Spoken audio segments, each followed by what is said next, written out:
Good evening, welcome to Apex Racing TV, welcome to the Autodromo Nazionale Monza, and welcome to the BSR MX5 Monday Cup. It's a new series that's starting based off the BSR MX5 series that we see on Tuesdays. Basically, the AM drivers have their own race now. They've split it away from the main championship, just so these guys can have a bit of fun on their own. I'm Chaz Draycott with Tom Jacobs in the booth with me tonight. We've got Marco Barbanera on the cameras, doing a great job as always, and we're really looking forward to this one. Tom, it's going to be interesting to see Monza without the first chicane which we have tonight, especially seeing how the MX5 copes with it. Yeah, especially I think going into Curva Grande. I don't know what these guys are going to be able to do, whether they can take it flat or not, but I think some of the guys have been managing to do it, so we'll have to see how these guys get on. We've obviously watched the Pro Series quite a lot here on Apex Racing TV, so the AM guys, good luck, and it should make some exciting racing. And we've seen before that the slipstream is oh so important in the MX5. It does punch quite a chunky hole in the air, so it's going to be hopefully a lot of guys bunched up in these few races that we've got tonight. Just having a quick look at what's going on at the moment. Oh, it seems that there's been an issue with the session in terms of getting everything set up, actually, just been made aware. So we may have to jump to the other race where it's all actually going on. You can see Mikel Ramos on screen at the moment. He's coming to a stop. So what we're going to do is just quickly go and get into the other session, make sure that everything is all spot on, and we will be back with you very soon. Apologies for that, but just bear with us. We'll be right back with you.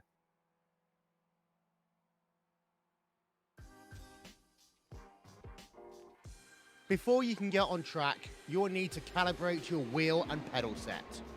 You'll need to do this in iRacing even if you have already done this using your own controller software. Prior to entering the sim, make sure you've downloaded and installed the latest drivers from the manufacturer's website. Once that's done, follow these easy steps to calibrate your controller. We recommend calibrating in a test session, so pick a car and then click test. Don't go into a practice or official session. The last thing you want to do is have you go on track and crash into another car. Once you're in your test session, click on the options button. You will then see input calibration. This is where your calibration takes place. Start by clicking on the steering button. You will then be prompted to turn your wheel fully one direction and then another. Make sure you place your wheel back into its centering position before hitting done. Now, you'll be asked to turn your wheel 90 degrees to the left. Make sure it's at 90 and hold it there while hitting done. For pedals, click on the pedals button. Here you'll be asked to press the throttle all the way down and then release it. You'll do the same for the brake and clutch pedal if you have one. For the gearbox, you'll first be asked to set buttons for sequential shifting. Once complete, a prompt will ask if you have a H pattern shifter. If not, hit no. If yes, click it and you'll begin to map the gears individually. Once you've completed these steps, you are calibrated and ready to go racing.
Welcome back to Apex Racing TV, welcome back to Monza, and welcome back to the BSR MX5 Monday Cup. You can currently see some of the guys qualifying. Chaz Draycott here with you, with Tom Jacobs and Marco Barbanera. We just had to switch sessions for, well, they seem to have set up a replacement session for what was going on, so everything all under control now. And as we were saying, Tom, it should be quite an interesting night, this one, with the slipstream coming into effect. Yeah, it should be, wouldn't it? When you get rid of that first chicane, that's an awful long straight here at Monza, especially going into Curva Grande as well. So we could see a little bit of argy-bargy going into there. But yeah, it's a good chance for the AM guys to get their foot in and hopefully make their way up to the pros eventually. So good luck to them, and hopefully we have a good evening. There's going to be a lot of overtakes definitely down that straight as we currently look at how it's going. You can see Mikey Key at the moment out on track. In the AM Championship, it's actually Scott Malcolm leading away from Benjamin Mears and Rob Graham. Seems quite sort of spread out after that, though. There's a couple of 100 points between each driver as you go further down. Nice battle between Jackalette and McDonald there, actually, in the middle. They're only about 30 points apart, if that. And then it does spread down further as you go down the field. Obviously, those guys, well, they would normally be classified with the little green strips next to their names, but to be fair, that's all we're going to see tonight. Anyone that is classified as an AM in the overall BSR MX5 Cup will be in this race tonight. Not looking to see a massive field of cars in terms of in terms of everyone turning up, but obviously when you do split the series up, that's bound to happen, of course. Is there anyone sort of that's caught your eye so far, Tom, that you think is going to do well tonight? Yeah, Mikey Key's going well, isn't he? He's had a 2:02.61 so far in qualifying. So he's actually 0.4 of a second ahead of the number 16 of Carl Jackalette. So he should do quite well here. And Scott Malcolm, number 20 as well. He's leading the championship at the moment. He's currently P6 in qualifying with a 2:04.2. So yeah, it should be a nice tight grid at the front. Chaz, is there anyone you've got your eye on yourself? I'd say Scott. To be fair, he said he wasn't very confident going into this last week. He said with it being full on all the way down to Curva Grande that he's going to have to just close his eyes and pray. But I think he'll do all right. He's got his wise head on him when it comes to driving this car. As we see him coming out of the pits now to get onto a qualifying lap. He's in the number 20 car tonight. It yeah, should be interesting to see how he gets on. I mean, it is a bit of a sort of playing field leveler when you do get the slipstream coming into such strong effect. So I'm really intrigued to see how this gets on. I've never seen this car raced at this track, to be fair. I mean, you can imagine, can't you, that having your foot down on the MX5 going down the straight could probably get a bit painful for this long as we see Michael Garvin coming to the line. Yeah, it could be interesting for him, as you say. It will literally be flat out, couple of chicanes, and then flat out again. So, as we know, Monza's normally reserved for big GTE, WEC, and F1 stuff. So, it's going to be interesting. I've not seen MX5's race here either. As we look on with Robert Inch here, on board with him in the number 21 car, probably sitting down in P28, although he hasn't delivered a time yet. So, interested to see what he can do. He's had a purple sector 4 going in as he comes around Parabolica, nice and tight for him. And we'll see what he can do coming across the line. I've noticed, Chaz, the guys are pushing the cars out very wide coming out of Parabolica, which is normally a line reserved for the F1 guys around here. Yeah, it's a definitely a momentum car as Inch goes 7th there with a 2:04.2. It'd probably be rounded up to 2:04.3. But yeah, it's a definite momentum car, this one. So you really do want to make the most of all the lines, try and put as little lock on as you can. But speaking about going out wide, the result clothing cars and Mr. Taylor, Daniel Taylor, going out wide there. Joe McDonald across the line goes 8th. He's got a new personal best. And I'm sure he's probably not loving that at the moment. He'll want to improve on that, I'm sure. But yeah, there's a couple of new names in here that I've not seen racing the MX5 before. We've got people like Paul Moy, David Hampson, Richard Haynes is getting involved as well. We've got Victor Rivero, Daniel Bristow.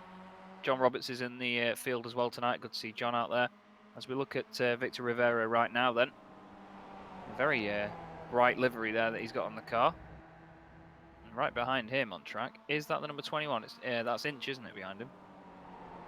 It is, yeah. But I've got to say, who are we looking at? Robert Inch's car. That's a gorgeous, nice livery, that. So all the guys putting a lot of effort to make these cars look pretty for the broadcast. So fair play to them. But yeah, I think we're going to have an eventful evening here, Chaz. As we see the two guys there, that just goes to show how much the slipstream does come into play coming into Ascari. And now we're looking at Tyler Lugo Vickery. Then he goes out very wide for the Parabolica again. So as you say, it definitely is a momentum car. I know when I'm racing GTE here, I like to keep it nice and close to the apex on the inside of the parabolica. So yeah, I think we could have some interesting racing here tonight. Might be a few incidents for the guys, but I think cutting out the turn one chicane for the AM guys is probably the best direction to go in. Yeah, it just saves an extra part of the track where you can have an incident and bunching up.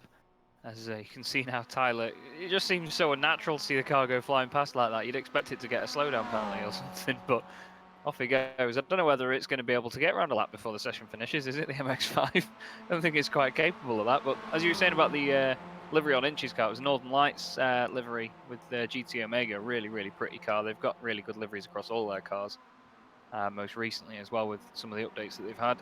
As we see, that's the number 1 car of Carl Hardy really going hard there into the Parabolica.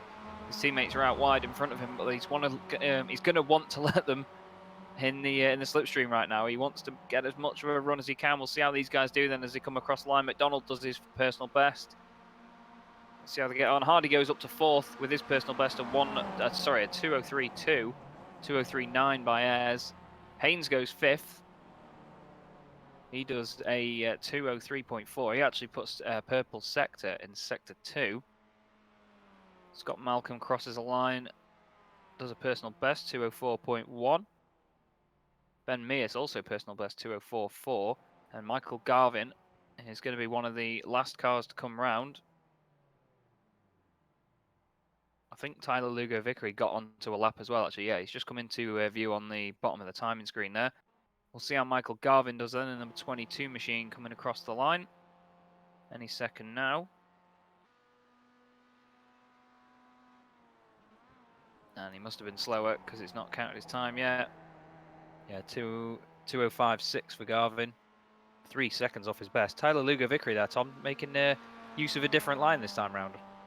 Yeah, he's kept the tight line, hasn't he, through the Parabolica? So we'll see if this improves for him. And he goes and he stays P23 on the grid. So, no, he doesn't actually. Sorry, that's my timing screen updating. P7 for Tyler Lugo Vickery. So a good lap from him there. He had a couple of green sectors. As you see, as we look at Victor Suarez now, Victor Suarez Rivero coming round the Parabolica. I really like the livery on that car. That looks absolutely brilliant coming around Monza in this sort of sunsetty late afternoon setting. He's gone purple sector in sector 4. So let's see what he can do as he crosses the line. And he goes for a 2:02.6. So when our timing screen updates, I should be able to tell you. He goes P7. Is it P7? Sorry, no, he's gone. Sorry, the 2:02.6 is the fastest lap that they're trying to beat. It's what they're comparing it to. Roberts was the one with the purple sector in sector 4. It just switched them over. Bristow coming to the line in the 26. And does he improve? We just get a bit of a delay from when they cross the line to when the time comes through.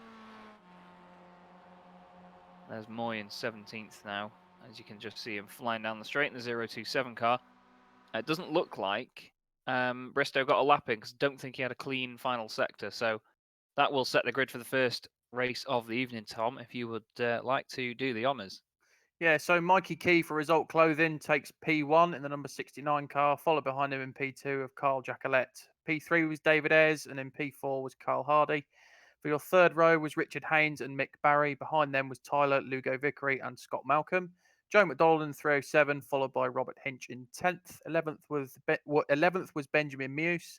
And in P12 we had Peter Knowles. 9th was Joe McDonald, and 10th was Robert. Sorry, I've repeated myself. 13th was Daniel Taylor. 14th, Michael Garvin. 15th was Andrew Barber. 16th, Anthony Jacobson. 17th was Paul Moy. 18th, David Hampson. 19th, Steve Hefford. And 20th was Daniel Bristow. I think there's a few there actually that are. I think these guys, some of these guys, as you can see on screen now, actually registered for the session. I don't think are taking part. I don't think there's because a lot of those are pro drivers as designated by the blue stripes. I think so. I know Jack Ashton's there on the grid. You can see the Youth Energy car at the back, but I don't think he's actually. I think they made a rule actually. I think we were speaking to Marco about this earlier. Well, they said that some of the pro drivers can start, but they go 30 seconds behind the AM drivers, which is going to be it's going to be interesting to see how they police that. Yeah, it is, isn't it? Bit of a strange one there. I've not seen that done for a while, but yeah, it'll be good for them. They can get into a battle of their own and hopefully try and catch the AM drivers. If we're looking at Steve Hefford looks quite strong in the pro car, doesn't he? But if they're starting 30 seconds behind, then the pro guys have got it all to do as they sit behind the Porsche 911 pace car here at Monza. And who's your money on, Chaz? It seems to be anyone's here. Mikey Key's looking strong. I'm sure he'll be happy because I think he was one of the original guys to bring up the idea of splitting this series away. It's interesting that they're doing a rolling start though. We haven't mentioned that yet. Usually they do standing starts in these series. So to see a field of MX5s doing a rolling start, it's going to be a first for me anyway. I'm not sure about you. Yeah, I've not seen it personally either. Only time I ever really see rolling starts is to do with GT stuff. So the guys are gonna have to have their wits about them, that's for sure. Especially going through Curva Grande and then into the next chicane. There's going to be a lot of speed, and then it's going to be hard on the brakes. So I think the main thing here, Chaz, is to not let the rear end get away from you under the brakes, because obviously you're going to be carrying immense speed into some of the tight stuff, and it's going to be hard on the anchors, brakes glowing, as we see the pro guys setting off 30 seconds behind everyone else. But yeah, I think it's just going to be about getting your braking points right and not letting the car overtake itself. And if you're a result clothing driver, you'll be pretty happy right now. I think they've got 4 cars in the top 6. So this series is going to provide a lot of good results for them based on what we've seen in qualifying. Anyway, you can see the pro cars in the background, not many of them. But you've got to think around here as well, Tom, because of the slipstream being so strong, that they might not actually catch up. No, they might not, mightn't they? I think they're going to have to. I think they're just going to have to bide their time. They might get there, but yeah, the trouble is the car's not as powerful as some others in the on iRacing. So yeah, it's going to be a lot of hard work for them, but we'll see what the guys can do as we go green lights then. And Mikey Key gets a fantastic start. What a getaway from him! He starts to pull away in the results clothing car. The guys behind go 3 wide. They're all into formation going down the straight then, Chaz. And as we see, Carl Hardy, he's got into the slipstream of Carl Jacquelet in front of him, and it's just, they're all in formation at the moment, so it's going to be interesting coming towards Curva Grande here. Yeah, Rich Haynes in the Northern Lights car just poking his nose in front of Carl there in the number 1 machine. They're still side by side as they get to Curva Grande. Down the inside then goes Jacquelet as, really nearly going onto the grass and the gravel on the outside there as Haynes keeps his foot in, but Mikey Key leading the way, but you've got to be scared for him at this point as they come into the chicane. They're going to get on the brakes. How many of them are going to brake early? How many are going to brake late? Jacquelet down the inside. Really good manoeuvre. Hops the curb. That's surely going to be a slowdown penalty. Oh, Key's caught him round and Jacquelet goes into the pack. Facing the wrong way. No one's clipped him yet. Oh, now they have. And that was the number 22. That was Garvin. Michael Garvin straight on into him. And the pros are going to get there and be laughing their heads off at that. But Mikey Key and Jacquelet then making contact. They were the 2 catalysts in that. And into second place, Scott Malcolm from 8th on the grid. Brilliant first lap for Scott so far. Yeah, he's done a Senna in 93 at Donington, hasn't he? What a fantastic start for him. So he's going to be hunting down Mikey Key now as we go on board with him, looking back at Richard Haynes. Richard Haynes all over the back. You just look at the power of that slipstream as they come towards Ascari. But Mikey Key, all he's got to do now is just try and make some distance between him and Scott. We know how tricky Ascari can be to get right, but we can see there, Chaz, that Scott Malcolm's got a bit of damage on the front of that Automech Knock Hill car. So that might be affecting him a little bit in the slipstream. We see Richard Haynes all over the back of him, and we know how strong this slipstream is here.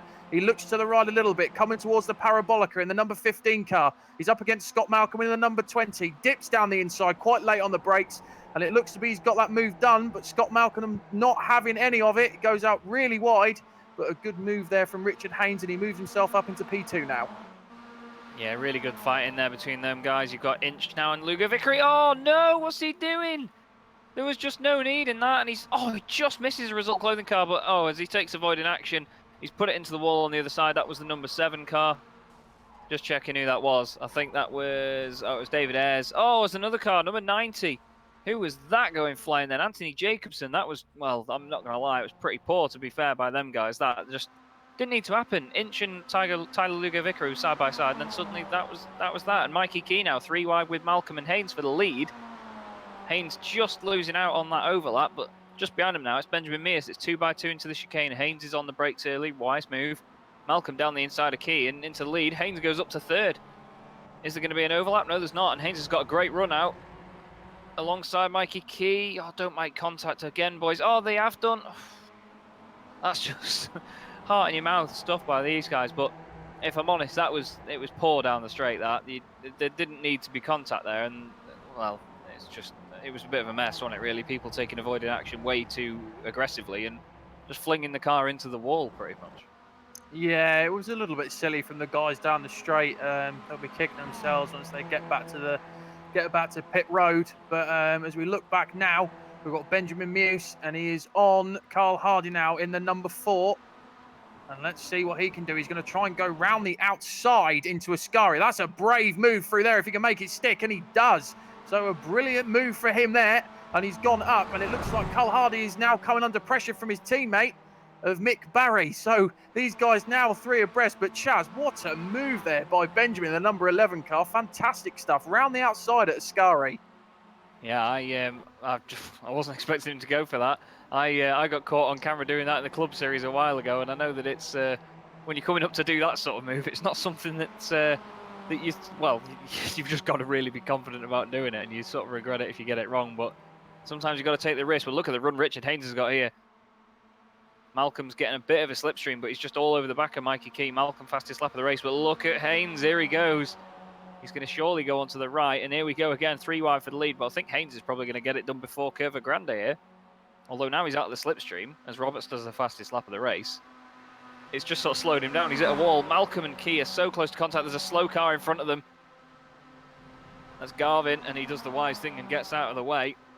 He's on the grapple around Curva Grande, taking the scenic route, but Key and Haynes are close together, making contact. They just don't need to do it, boys. Just need to not race that closely together. Just need to give each other the room as Haynes takes a over 2 wheels there. Really, really exuberant line through the chicane, but he makes it work, and he's got a bit of a gap. And there's Rivero. Nice look at that livery then, actually. You can see all the little tiny sort of marks along the sides of it as it fades from yellow to the red and black at the back of it. It looks brilliant, but this battle for the podium places at the moment is really hotting up. But Rich Haynes got it done down the straight, and well, starting to run away with it, Tom, but Slipstream's going to bring him back into play. Yeah, it is, isn't it? Malcolm's going to be fighting hard against Mikey Key as well. He's so we've got 3 teams fighting for the lead here, which is good as we go on board with Scott Malcolm in the Mazda MX5, hard on the brakes going into Ascari, tips it in, misses the apex, so that won't be helping him at all there. But now comes the long straight before the Parabolica.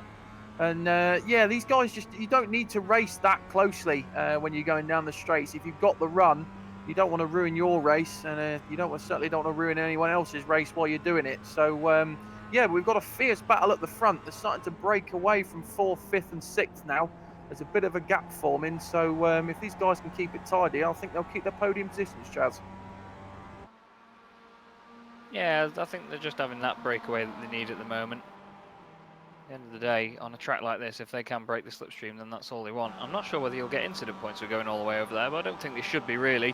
But look at the speed now. Mikey Key's come from really far back. That's the difference in the slipstream. If you start right behind a car when you're coming down the straight, obviously you don't build up as much momentum to go past them with, but Mikey Key starting further back has got it done.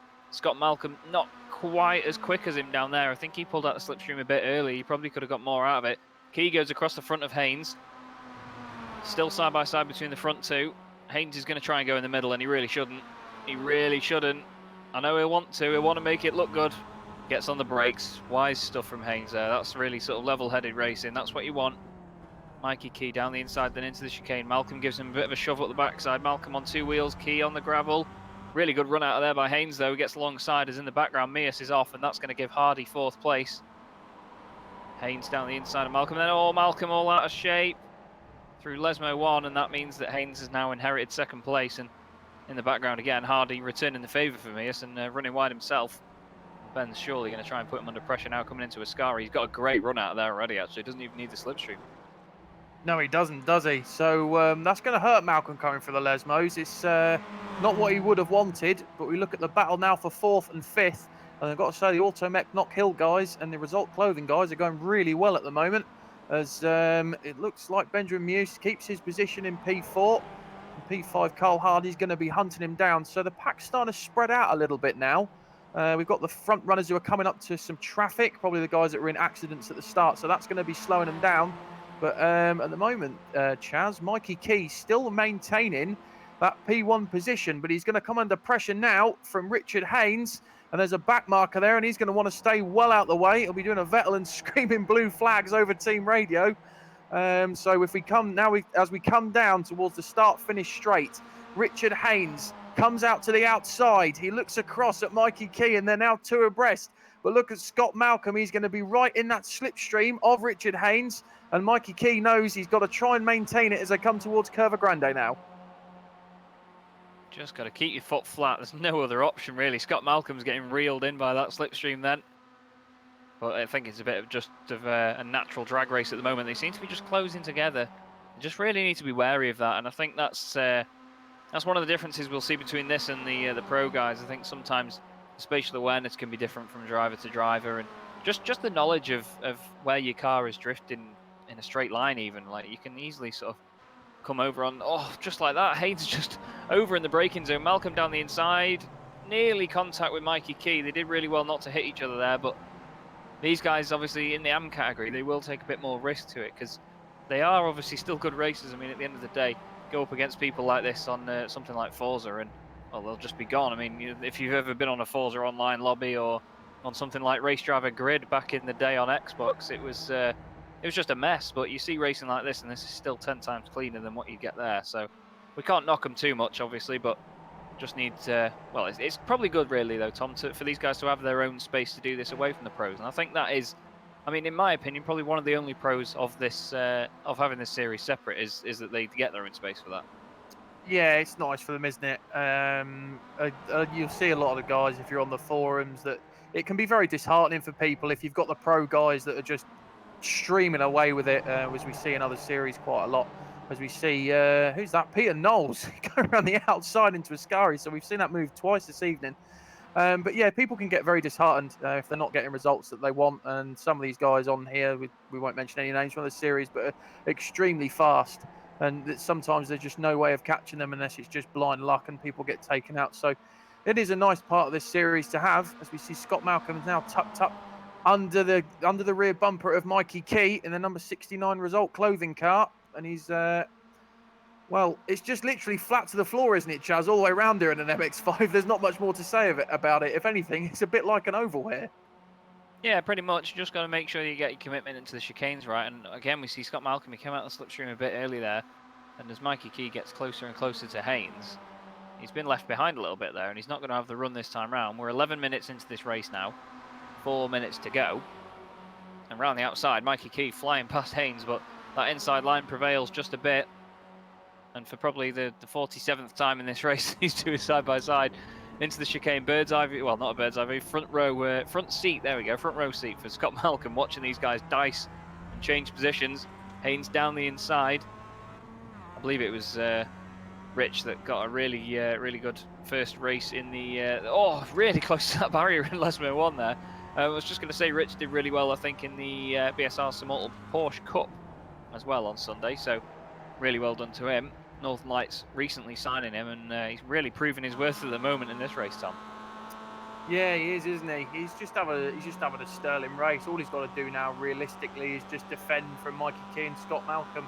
But we know that these guys behind him can be quite quick, and they seem to be the quickest three guys in the AM category at the moment. So yeah, I think it's good racing for them. As we see now, Richard Haynes is round. He's clipped the result clothing car of Mikey Key. I don't know how much damage he's going to have, but it surely, we can't do it. That MX5 looks very unstable now. It might have broken something. The steering wheel's cantered over to the left. So surely Scott Malcolm is going to go and take it. And I've got to say it could end up being an Automech Knock Hill 1-2 here, Chaz.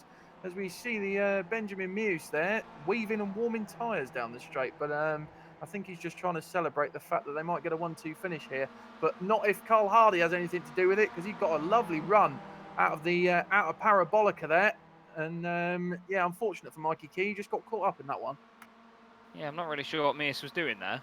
On a track like this, where we were just saying before it's a momentum car, the last thing you want to be doing is weaving down the straight. But you can just see now that Key's got nothing. He's just got nothing there. But I mean, you could argue that there could have been better accident avoidance from him, but it was a bit difficult, really. When you go around Ascari, it's so much of a commitment corner that you can't really sort of break out of it halfway round. I mean, Be interesting to see it from Mikey Key's point of view at some point, just so you know what could have been going through his head at that time. But as you say, it is an auto knock hill 1-2 at the moment. Scott Malcolm's car doesn't look to be behaving so well in a straight line either. Oh, Carl Hardy late on the brakes into the back of Mears there. I'm sure that's not going to go lightly, but Mears gets a great run. And I was saying before the broadcast that he is quick, and well, he's just proven it now as he catches up to Malcolm pretty visually as well. You can see the gap coming down. Whether that's down to damage or not, I'm not sure. But Key is off in the background. He's really struggling with that car now.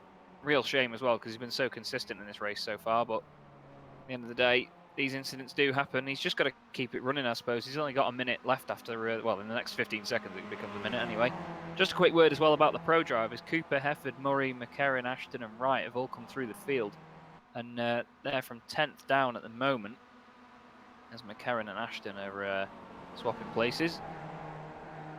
But these two leading the way at the moment for Auto Knock Hill and doing a sterling job so far. Just got to try and keep Carl Hardy at bay, but he's going to be happy to get a podium place at the end of the day. I mean, these Result Clothing cars, as I was saying at the top of the broadcast, they're going to be happy to be at the front of the field so consistently. Yeah, they are, aren't they? It's good for them. I think what they did when we did MX5 last time, they had some good results there. They were up there and fighting as well. So see Scott Malcolm coming into the Parabolica now. His teammate of Benjamin Meus trying to get up the inside, and he might take the win here. I'm not sure if there's going to be any team orders, but Meus has got a brilliant run, and he has got it at the moment. So there we go then. Benjamin Meus takes it by not a lot at all. I think it was about 100th of a second that he took the win there, boys. So there's still a lap to go here, mate. Oh, I apologise. There's still a lap to go. I'm sorry, I didn't look at my timing screen there. So these guys will be fighting it out. I don't know if there's going to be any team orders to come into play, but yeah, it should be an interesting one towards the end, Chaz. My bad.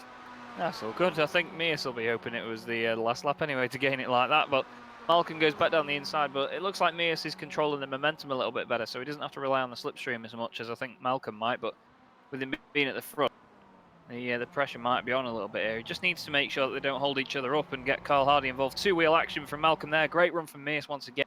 He's really got that chicane sussed out, and I think the damage isn't helping Malcolm here, to be fair. As Mears goes down the inside, regains the lead once again. But it doesn't seem like Hardy can stay with them that well currently. I mean, he just needs the slipstream to help him out, really, doesn't he, after they get out of Ascari? Yeah, definitely. We're just getting news in our ear that it seems to be that Benjamin Meus has been disqualified from this race. Oh, Mikey Key. Sorry, Mikey Key has been disqualified from this race. So unfortunate for him towards the end. That was probably due to his damage. But we see the two Automech Knock Hill cars coming round, and we see Carl Hardy getting way out of shape going into Ascari in the #1 car. So unsure what happened there. Probably just a little bit late on the brakes. The pressure coming on to try and catch these guys. But it looks to me, Chaz, that it's going to be an Automech Knock Hill 1-2 here. And I think they'll be delighted with that. Yeah, they definitely will. I mean, they've put the effort in. Benjamin Mears has gained 10 places to get to where he is.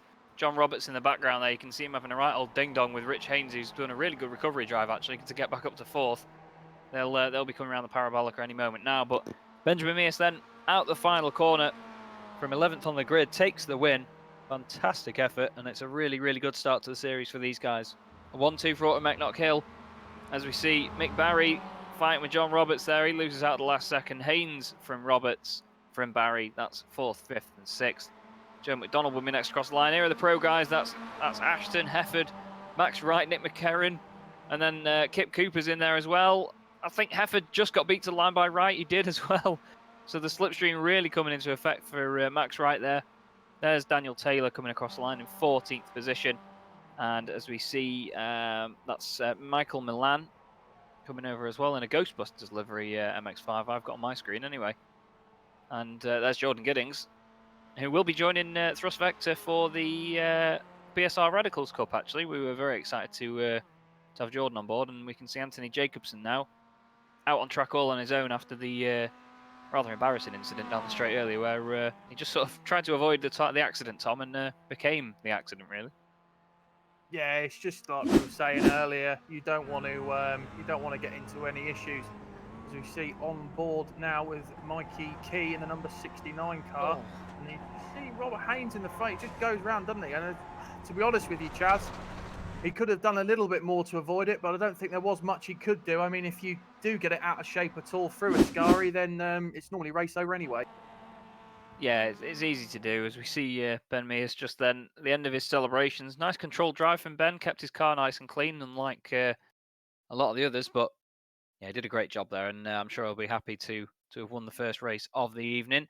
Belgium driver, he's usually quick and up there. To be fair, in the AM Championship, I've seen his name quite a lot, and he's gained a few AM wins, I think, from when I've been commentating anyway.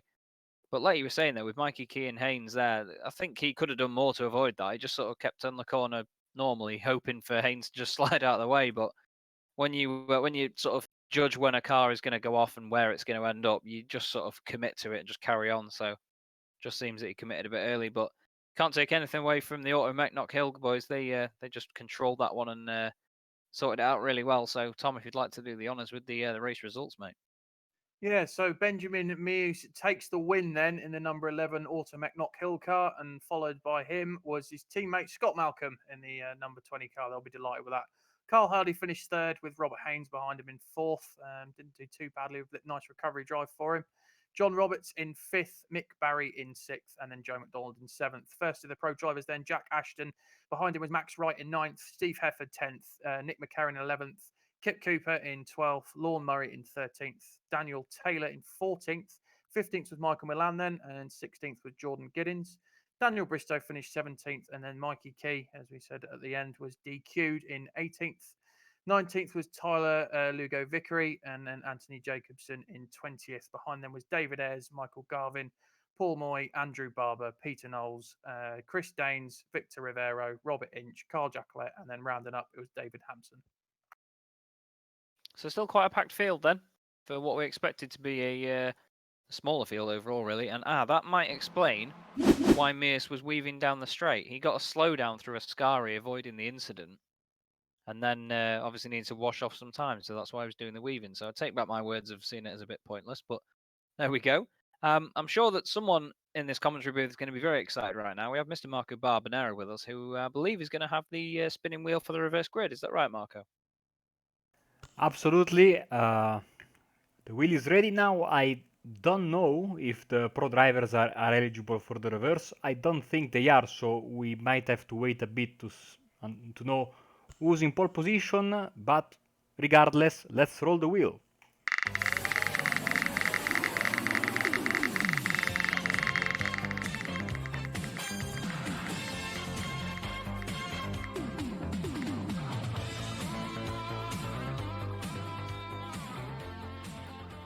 And it's going to be a full -4 reverse for the second race.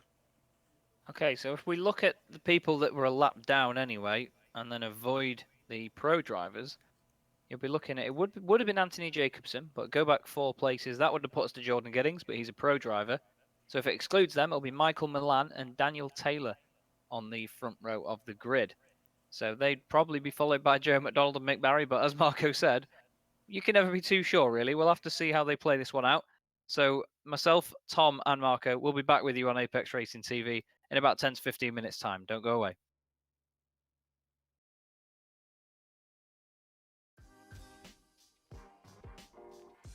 Before you can get on track, you'll need to calibrate your wheel and pedal set. You'll need to do this in iRacing even if you have already done this using your own controller software. Prior to entering the sim, make sure you've downloaded and installed the latest drivers from the manufacturer's website. Once that's done, follow these easy steps to calibrate your controller. We recommend calibrating in a test session, so pick a car and then click test. Don't go into a practice or official session. The last thing you want to do is have you go on track and crash into another car. Once you're in your test session, click on the options button. You will then see input calibration. This is where your calibration takes place. Start by clicking on the steering button. You will then be prompted to turn your wheel fully one direction and then another. Make sure you place your wheel back into its centering position before hitting done. Now, you'll be asked to turn your wheel 90 degrees to the left. Make sure it's at 90 and hold it there while hitting done. For pedals, click on the pedals button. Here you'll be asked to press the throttle all the way down and then release it. You'll do the same for the brake and clutch pedal if you have one. For the gearbox, you'll first be asked to set buttons for sequential shifting. Once complete, a prompt will ask if you have a H pattern shifter. If not, hit no. If yes, click it and you'll begin to map the gears individually. Once you've completed these steps, you are calibrated and ready to go racing.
The most realistic online racing sim ever made. This is iRacing. Detailed laser scan tracks, fully dynamic real world cars, and over 50 series to choose from. 6 online world championships offering over $100,000 in annual prizes. This is the original esport racing game. This is iRacing.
Team racing allows multiple iRacing members to team up and race together, just like in real-world endurance series. Teammates can share driving duties, spot for one another, or be a crew chief. Team racing is free both to join a team and to create one. Each teammate races on his or her own computer from wherever they want to. Your teammates can be anywhere in the world, and changing drivers mid-race is as easy as a click of a button. iRacing features team endurance events ranging from just a couple of hours to 24 hours in length. So, if you fancy taking part in an iRacing endurance race in the future, you can learn more about team racing on the teams page on the member website.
An F1 simulated test driver.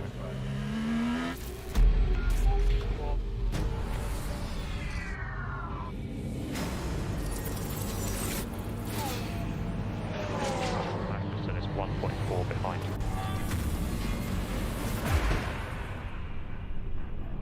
This opportunity is huge.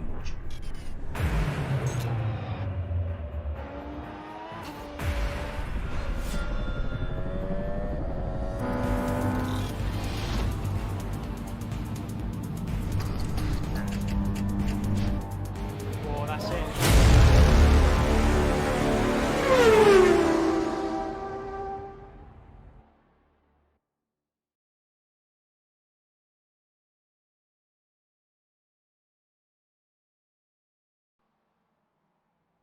Welcome back to Monza for the second race of the night in the BSR MX5 Monday Cup.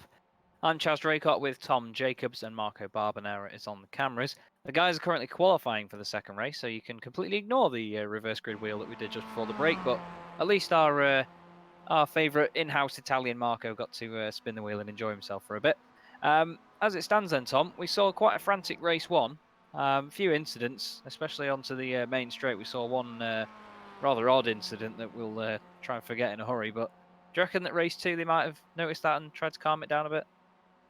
Yeah, I think the main thing for this is just trying to keep calm. As we said in race one, there was a few issues, wasn't there? Just silly mistakes from people, but hopefully in race two, guys can give each other a little bit more room, especially going down the straights, and we won't see won't see as much of that. But yeah, the guys all seem pretty content with this evening, especially in qualifying. They seem to be slipstreaming each other, and a lot of teams helping each other out. So there is some team tactics at play here. But yeah, I just think it's about biding your time, and that's the crucial experience that you get with these AM series. Yeah, and at the end of the day, they are building up experience, and that's what this racing series is about. They've got the time to settle into their own sort of small championship, really, and hopefully they'll build something good out of it. I mean, we look at the timing screen, there's a big list of drivers currently. But yeah, a few guys going out there and doing different laps to what they did before, so they've got to optimize the slipstream and see what they can get. So be interesting to see how this one shapes up for race 2. Yeah, it'll be interesting, won't it? I think it's just as I said in my previous comment, it's just a case of biding your time. We saw a lot of guys came up right through the field. I mean, Scott Malcolm got a brilliant start, and it just goes to show that not every race can be won on lap one itself. So, I've learnt this through countless racing series and races, as we see the two guys run into the back of each other. So we said they'd be sensible, but no, I think it's yeah, it can't all be won on the first lap. So just bide your time. If you don't get through the first time, if you're quicker than the guy in front, then you surely will the next. That's exactly right. As we see John Roberts and the number 3 car, Carl Jackalette, coming down the straight. Because these guys aren't in what we will call a league session on iRacing, just in case you're not aware, there are sort of different races you can do on iRacing. You can have the official series that run usually on the hour or every 2 hours, which are set by iRacing at specific times. You end up against anyone that registers for that session at a time. You can get hosted sessions such as this, where you just put it in the hosted section on iRacing. People can join in. You can set a password to it so you can control who comes in. And then there's league sessions where you can join a league and only the people within that league can see it and enter it, just to make sure that it controls it as a nice championship. Now, these guys tonight are not running this as a league session, but as a hosted session. So there will be a couple of cars from race to race that might not have the same number. It all depends to whether people have chosen that as their preferred number on the car before they come into the session. It all gets a bit complicated eventually, but I'm trying my best. But yeah, there will be a couple of guys that have different car numbers. I mean, Robert Ince, for example, in race 1 was number 21. Now he's number 24. I believe Bristow is number 12 now as well. So a few changes, but we get used to it, and we get used to the liveries as well. So over the course of the night, we will try and obviously bring you what we can. As qualifying right now, Tom, is coming to an end, and some of these guys just put in personal bests, but well, there's a livery that we're familiar with, and the bright green colour is usually associated with John Roberts and his number, either number 486 or 86. So good to see John out on track anyway. I've not seen him out for a while. No, I've not seen much of him. So evening to you, John. Hopefully you'll have a good race throughout the next races that come up. But Joe McDonald, Chaz, fastest at the moment with a 202.6, so a sterling lap from him, and he'll be happy with that. The main guys we'll be looking at Tyler Lugo Vickery, a nice lap from him in the Youth Energy car with a 203.17. So he's P6, and Scott Malcolm looks like he's going to be P8. So I think that's where he started in race 1. So he'll be looking to get a good start and help his teammate out again. Yeah, hopefully he can have a good start like he did last time. Like you say, I mean, he was second by the halfway around the first lap. Obviously, a couple of incidents put in pay to the people ahead of him. But one guy that will not want to get into an accident will be Carl Jackalette. Obviously, he had a great start to that first one. Turned around with an incident with Mikey Keys. Roberts takes an unconventional entrance to the pit lane there. Locks up the rear end and just completely spins the car around. But that'll be the end of qualifying then.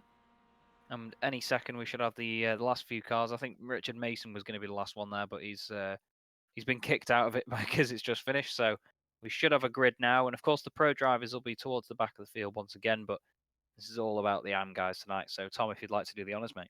Yeah, so P1 is Joe McDonald in the number 307 car. Good qualifying time from him. Behind him will be Daniel Bristow in the number 12. Carl Jackalette, he needs to push hard this race. He knows he can do it. He's P3 with Mikey Key behind him in 4th. Carl Hardy and Tyler Lugo Vickery round out your 3rd row on the grid with John Roberts behind him in 7th and Scott Malcolm from 8th. Let's see what he can do. Peter Knowles in 9th. Behind him is David Ayres in 10th in the Result Clothing car, and his teammate behind him, Mick Barry, in 11th. Victor Rivero is in 12th, and then behind him you've got Dylan Alt in 13th. 14th was Anthony Jacobson, 15th Paul Moy, 16th Andrew Barber, Steve Hefford behind him in 17th, Massimiliano Cherubin in 18th, Kip Cooper in 19th, Nick McCarron in 20th.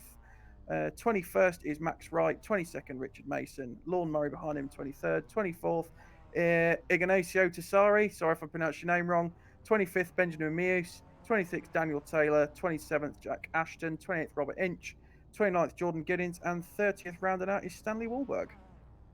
Fantastic sounding name, that, to be fair, isn't it? Ignacio Tassari. Really, really sort of powerful racing driver name, if you ask me. So Joe McDonald then, in the McDonald's livery car, is going to be absolutely loving it up front, with Bristow second and Jacqueline in third. And as the AM guys go, really, I mean, it is a strong grid, and we've seen sort of symptoms of what we used to see in the British Touring Car Championship, where they used to have the production class cars, and the order was never the same. There was never any sort of real runaway winners. I think the first year they did it, Alan Morrison dominated it in his Peugeot 306. But after that, it seemed to become anyone's game, and hopefully that's what this will be, really, because it seems that way so far, with the qualifying being so different in the second race to how it was in the first one. Yeah, hopefully it should change up each time. As you say, Joe McDonald didn't have the best race one, but race two he's currently put it on pole. So be nice from the guys. We get a cracking view from the chopper overhead of Monza, a beautiful track that this is, as they come round parabolic and out behind the safety car. And it really is anyone's guess here, Chaz. But who's your money on? I think if McDonald holds his own here, he's going to get a win. He's shown that he's quick and he can be consistent. It's just the only other time that he's had issues is when, I mean, they do point fingers, but they have said when there's been pro drivers around that they can put them off because there is a pace disadvantage. As we get away, look at that for a run. That was Mikey Key making a very, very well-judged run for the front, and Tyler Lugo Vickery's gone with him. I don't know whether they'd get penalised for that, whether they'd gone that early, but they've done a beautiful job of it. It's three wide in the middle, and that's Scott Malcolm, John Roberts, and Carl Hardy on the inside. He's got his teammate Mick Barry. One of the Immortal cars is on the inside. That's Carl Jacqueline side by side with McDonald. He's come across him. That was always going to happen. They shouldn't make it four wide down there. And, well, McDonald is not going to get the win as I predicted anymore, as we see the pro drivers coming across the line to start their race. But it's Tyler Lugo Vickery up front, Tom. He's got away with it. And himself and Mikey Key have done a great job of judging that start and getting a good run. Yeah, they got a brilliant start, didn't they? I think we gave Joe McDonald the commentator's curse, but you never want to go four wide on the straights here at Monza. The track's it's an old school track. This, it's man's country around here. So yeah, bit of not what we wanted to see, but I'm sure the guys will learn from it. I said about they need to gain that experience, so it's good for them. But Lugo Vickery at the moment, Chaz, is putting on a stonking drive. He had a great start, and Mikey Key now is coming under pressure from Daniel Bristow, but as we can see, Bristow has got damage to that rear of that car, although I don't think it's affecting too much at the moment. Yeah, Tyler's getting away with it, like you say. I mean, he wasn't very happy after Interlagos because he felt like he kept getting involved in incidents that weren't his fault. And it's understandable. I mean, when you've got quicker guys coming through the field, it is going to get bunched up, but that's racing at the end of the day. Now he's got his opportunity to obviously separate himself from that and make what he can of this evening. He's certainly doing that, leading the way at the moment, but Mikey Key, we saw him in race one, was very quick, obviously battling for the lead in that one, and he's not going to let up here. But Bristow, not seeing his name about much on iRacing. I remember Alex Bristow from the Club Series days. He was a hell of a character to have around, so I don't know whether Daniel's any relation, but yeah, as Mikey Key goes down the inside of Lugo Vickery in the Parabolica, Lugo Vickery's going to get the cutback, and surely now Bristow's going to be with a shout of this, and I bet you, to be fair, by the time they get to Curva Grande, Carl Hardy's not going to be far behind either if he's not alongside already.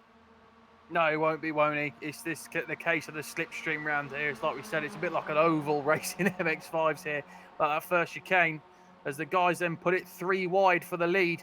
But you got to say, Chaz, Bristow is looking racy. He puts it on the grass, and he knows he's got to give a little bit of space. So he goes up the inside, coming through Curva Grande, which is going to be good for him. There's still three wide going in, and just be careful there, guys. But Mikey Key around the outside, he's got a great bit of pace there as Bristow puts it on the grass again, and I think that slowed him down. So Mikey Key takes the lead then, going into that chicane. Lugo Vickery has a little look down the inside, but he's just not close enough as they bounce the cars over the curbs. And that you got to be aware here, Chaz, that if you do hit these cars too hard over the curbs, you can damage the underside. And I've done it in GTE many a times. As Mikey Key goes very wide, and the guys behind are off. And that's Bristow and Lugo Vickery. Not sure what happened there. They seem to have got away with it, but it looks like Lugo Vickery's got a problem, Chaz. Yeah, we were saying, well, I was saying just before, it's just one of them incidents again. Bristow goes down the inside then. Let's see what happens. Lugo Vickery does turn in.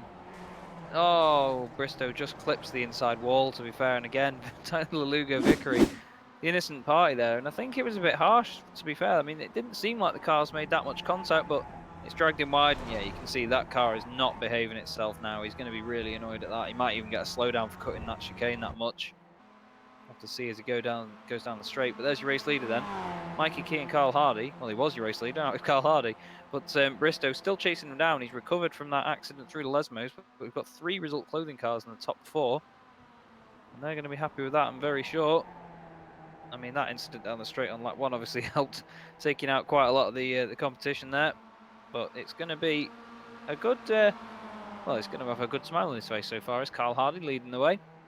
Well, it looks like Bristow isn't going to let up. We had Ryan Walker telling us in the YouTube chat, by the way, that Daniel races in the Ritmatech Sports Car Series, so he's definitely someone that has experience with the MX5 and has experience with it in a fantastic series as well, the Ritmatech Sports Car Series. And if you've not seen that, you need to go and watch some of our broadcasts of that, because it's a very, very competitive, very professional and polished American series.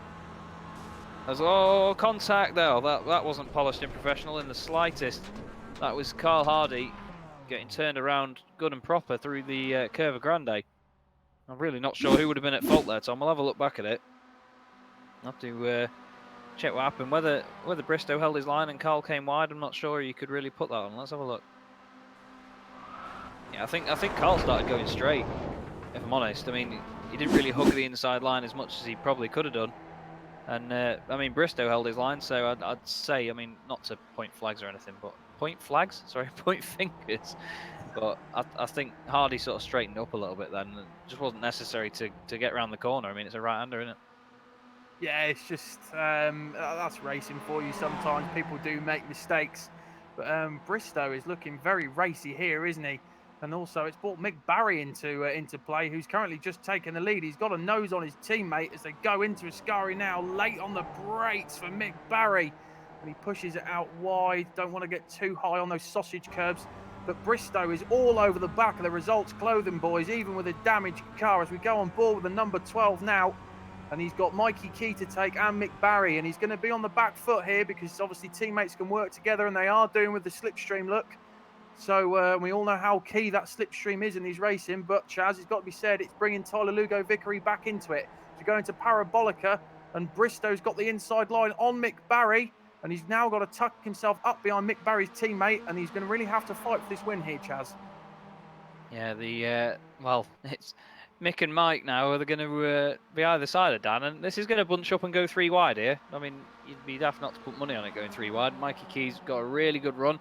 Goes out to the right of Bristow, so Barry loses his race lead, and then he loses 2nd place as these guys all overlap then. Lugo Vickery's going to be rubbing his hands together as Mikey Key just isn't staying on the right. He's coming over to the left. Just needs to be aware of that. Really needs to be aware of coming over because they're going to be so close. They're going to make contact like they did last time around with Carl Hardy. But they get away with it, luckily. But I think it's just a bit of awareness really needs to be looked at. As Barry's really close to the back of him, gets on the brakes early. Lugo Vickery has to do the same. Bristow 2nd now, still trying to just look for any way past Mikey Key. He can find he really goes over the curbs. I'm not going to be surprised if he gets a slowdown from that, actually. He seems to be getting out of the way. He seems to back off a bit. Yeah, I think he has got a slowdown there. Because he's gone, well, he's dropped down a bit. Mick Barry having to go at his teammate here then. Bit of inter-team battle between the result clothing cars. Hopefully they don't take each other off. They really don't want that. They want to try and get as many points as they can on the board. And Ryan Walker making a fair point, saying there's plenty of spare Mazda parts lying around. I'm not sure whether you'll be able to find many in Italy, but I'm sure if Marco knows the right people, he could probably set up a dealership there. So we'll have to see what he can sort out. But Mick Barry down the inside into Ascari then, Tom. Yeah, he goes up the inside, doesn't he? So it's I don't know whether it's going to be another Jordan Spa 98 where they'd say, you know, we could race each other or we could just defend and take a 1-2 here. But they've got some of the fastest guys in this race behind them as we see Bristow now up the inside coming towards the Parabolica, and he slots himself in. But the Mikey Key in the result clothing car takes a switch back. This has brought Vickery into play as well as they go around the parabolica. Then it's anyone's guess this race here, Chaz. It's just switching positions at all times. And this is some brilliant racing from the MX5 guys. This is what we wanted as we look back a little bit now. And that was the fight for P6. But now we're back with the leaders again. And Bristow, they're going to make it 3 wide coming towards Curva Grande. And if they can keep it all together, Chaz, this is what we wanted. And I think it's going to give us a brilliant fight here. Yeah, hopefully these boys can just go in a straight line. That's what we need them to do, to be fair. Bristow goes behind Mikey Key here. He knows that that's going to be the prime thing for him to do. Tyler Lugo Vickery holding back a little bit. Down the inside is Mick Barry. Gets a little bit of a bounce on, but Daniel Bristow's internet connection is not the strongest so far. He keeps blinking and for a couple of seconds at a time as well.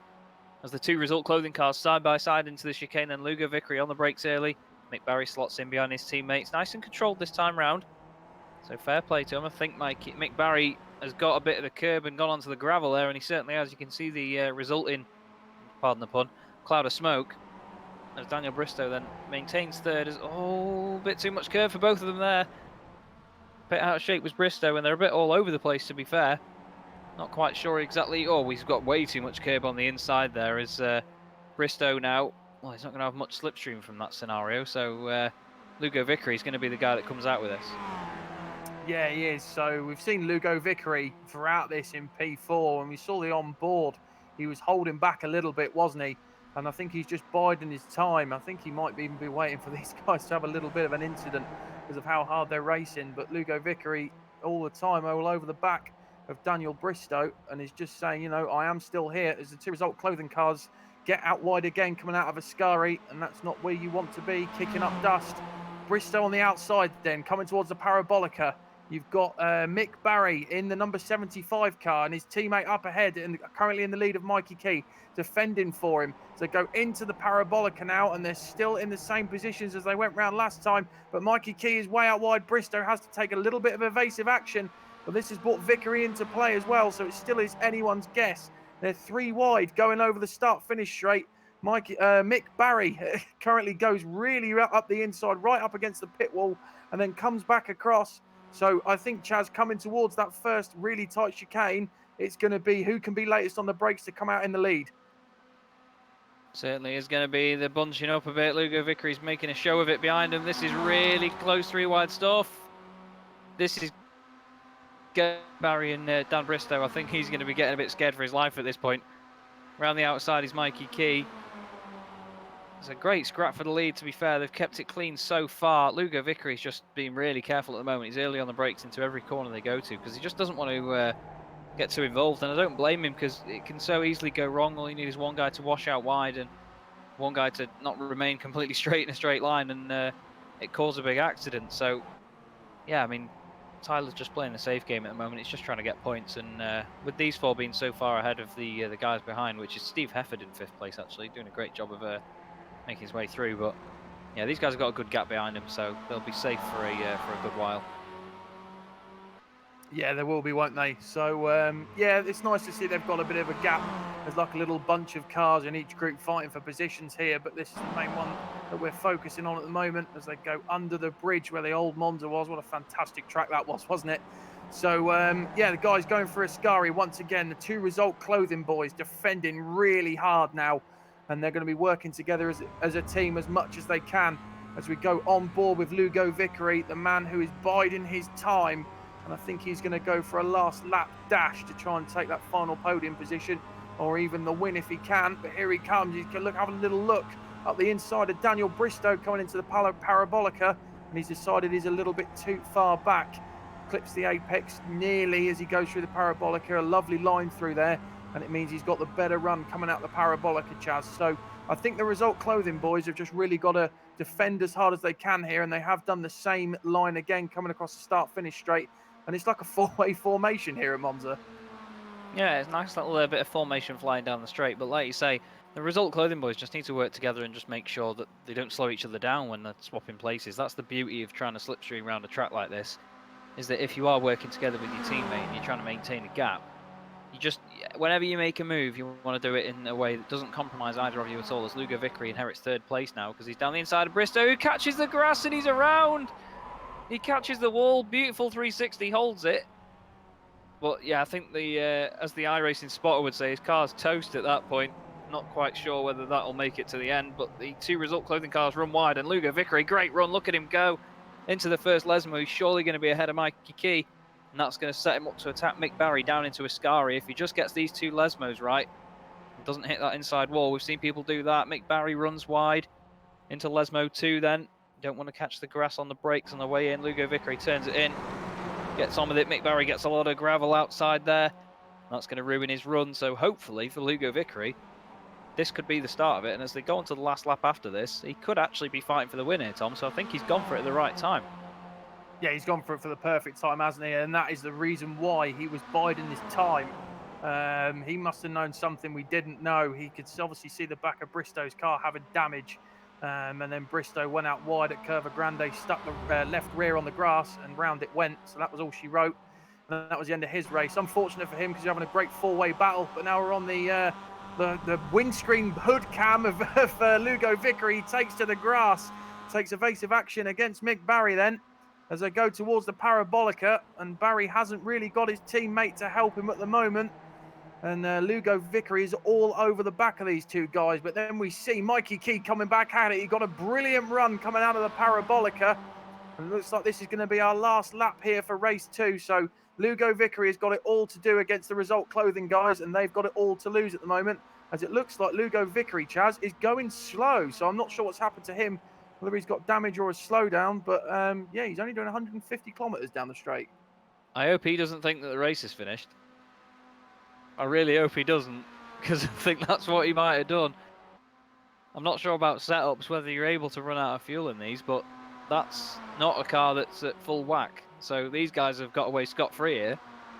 And Lugo Vickery now dropping down the order as people are flying past him. I'm really not sure what's happened to him. Because he pulled it over to the side as if he was crossing the line. I mean, some people prefer to go along by the pit wall. Yeah, it's out of fuel. That's out of fuel, that. You can hear it jumping in and out of the revs. That's run out of fuel for Lugo Vickery. He's going to be absolutely gutted about that. And I think the main thing that'll boil down to is the fact that these guys, if it is an open setup, of course, they'll put fuel in to get through a race, but they don't go to tracks like Monza. So at Monza, obviously, you're on the full throttle so much around this track that you use probably double the fuel, I imagine, in the race time these guys do. So real shame for Lugo Vickery there. So hopefully now for Key and Barry, they just don't take each other out. I mean, we're having a nice inter-team battle all race, so just need to keep it clean as they go into Ascari for the final time. Yeah, they just need to. I think it's just a case of now damage limitation for them, isn't it? And they don't want to get into any sort of any argy-bargy with each other. As we see, we see Mikey Key has gone round at the end of Ascari, and that's so unfortunate for him. He was having such a good run, and we said this at the start, Chaz, about this car. It's so easy to upset. It's very easy to drive. To drive it quick is also quite easy, but to master it is the big issue. And it's a low-powered car, but getting it round in one piece is the issue. I think you and I have had many a spin in the MX5, but Mick Barry then takes the well-deserved win. He bided his time. The car looks very clean, no real damage on it at all. So a great win for Mick Barry there, and he'll be absolutely buzzing with that, Chaz. But unfortunate for his teammate at the end. Oh, that's absolutely gutting. Absolutely gutting for Mikey Key. Here's how it went then. Through Ascari, little bit of oversteer there. It's not really out of shape there. You can hear the rear end going, and just that tiny little bump on the inside just upset it that little bit, and he gets it out of the way nice and cleanly, to be fair. But that was a fair old whack into that wall, and eventually comes across the line in 4th, so it's not too bad a result for him, but pardon the pun. But he hit the wall pretty hard there, and that definitely hurt his race. And Mears comes home 5th as well. Mick Barry's off in the. There goes Steve Efford. I think that was McCarran actually.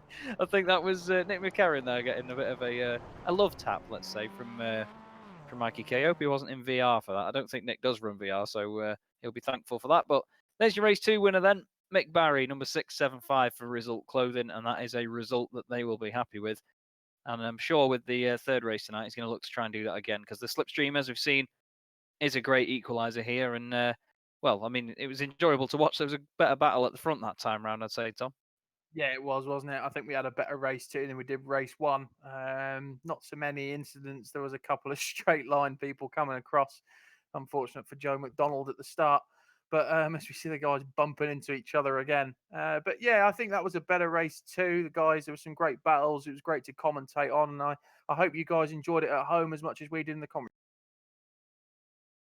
Was, well, as you can see there, smashing stuff. And myself, Tom, and Marco will join you in about 10-15 minutes' time. Oh, I apologise. Yes, we've not done the results. I'm really sorry. I just had an Italian shouting down my ear very loud. We'll get them up on screen any second now then. And I'm sure Tom will like to do the honours, won't you, mate? You always do. Yeah, happy. So as we see the race results come onto your screen now, Mick Barry takes a well-deserved win for him, a great solid drive.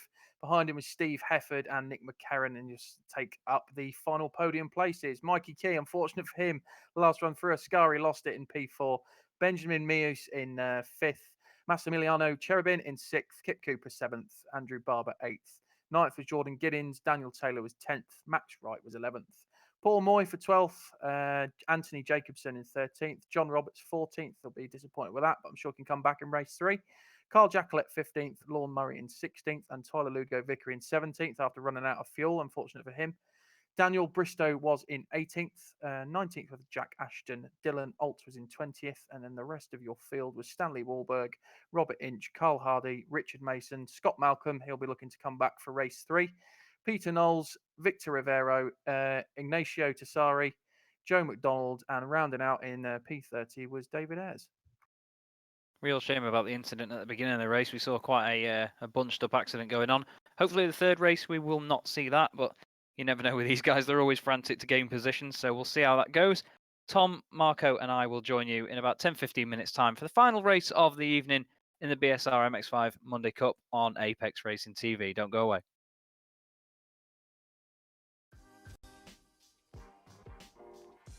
Before you can get on track, you'll need to calibrate your wheel and pedal set.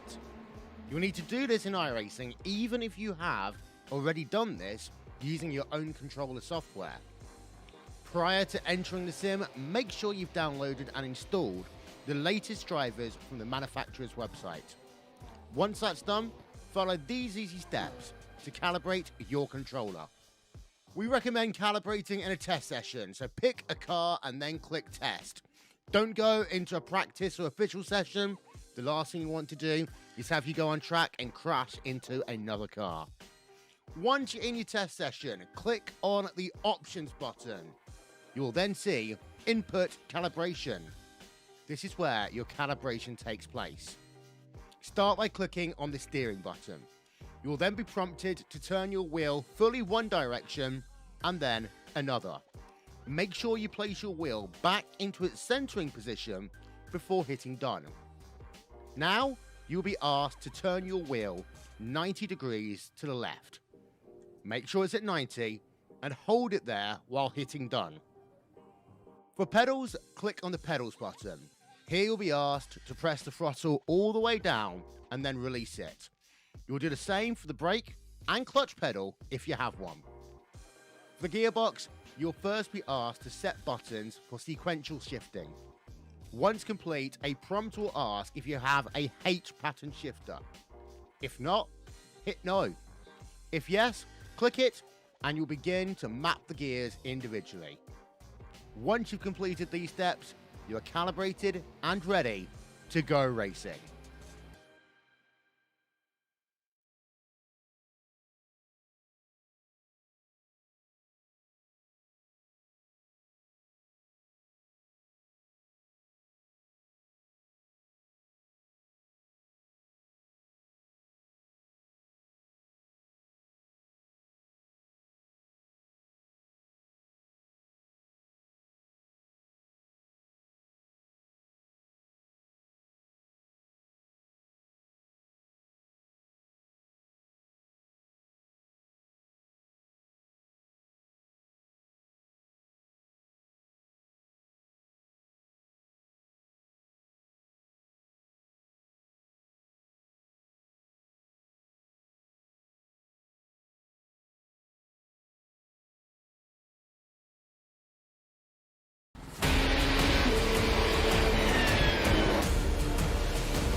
the most realistic online racing sim ever made.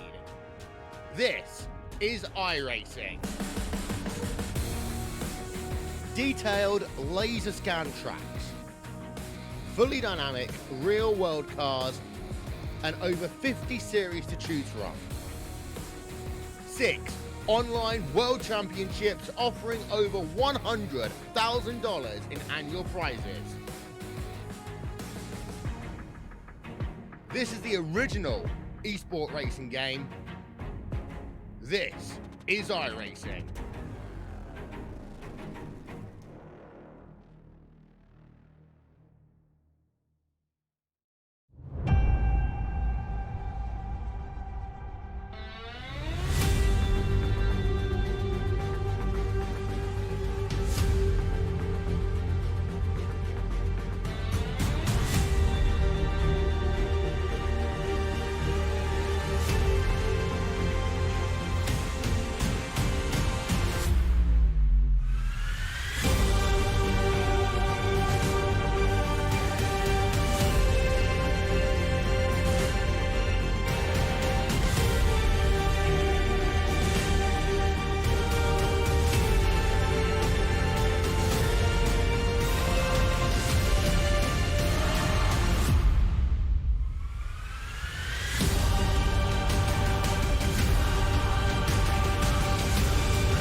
Team racing allows multiple iRacing members to team up and race together, just like in real-world endurance series. Teammates can share driving duties, spot for one another, or be a crew chief. Team racing is free both to join a team and to create one. Each teammate races on his or her own computer from wherever they want to. Your teammates can be anywhere in the world, and changing drivers mid-race is as easy as a click of a button. iRacing features team endurance events ranging from just a couple of hours to 24 hours in length. So, if you fancy taking part in an iRacing endurance race in the future, you can learn more about team racing on the teams page on the member website.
Last year I was sitting at a desk as a sales manager, and now I'm official McLaren F1 simulator test driver.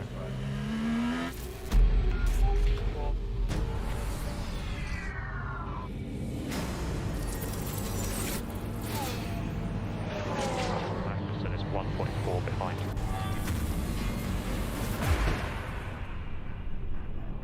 This opportunity is huge.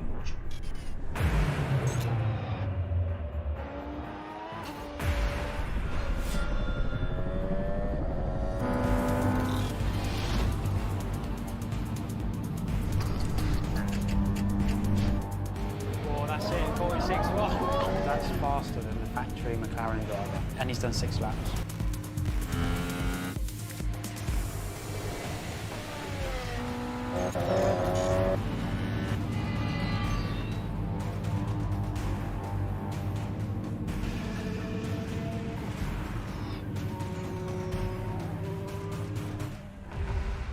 Let's go race.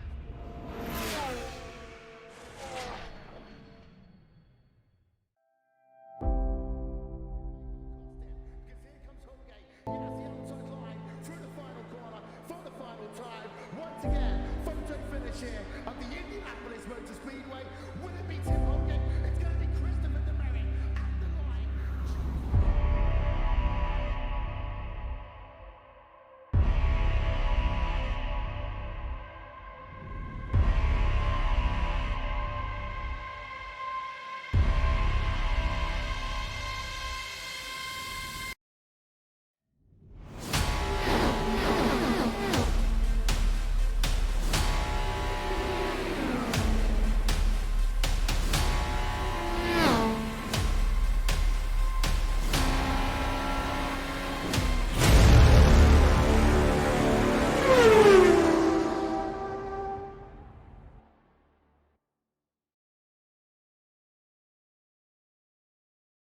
Welcome back to Monza and welcome back to the BSR MX5 Monday Cup on Apex Racing TV for the third and final race of the evening.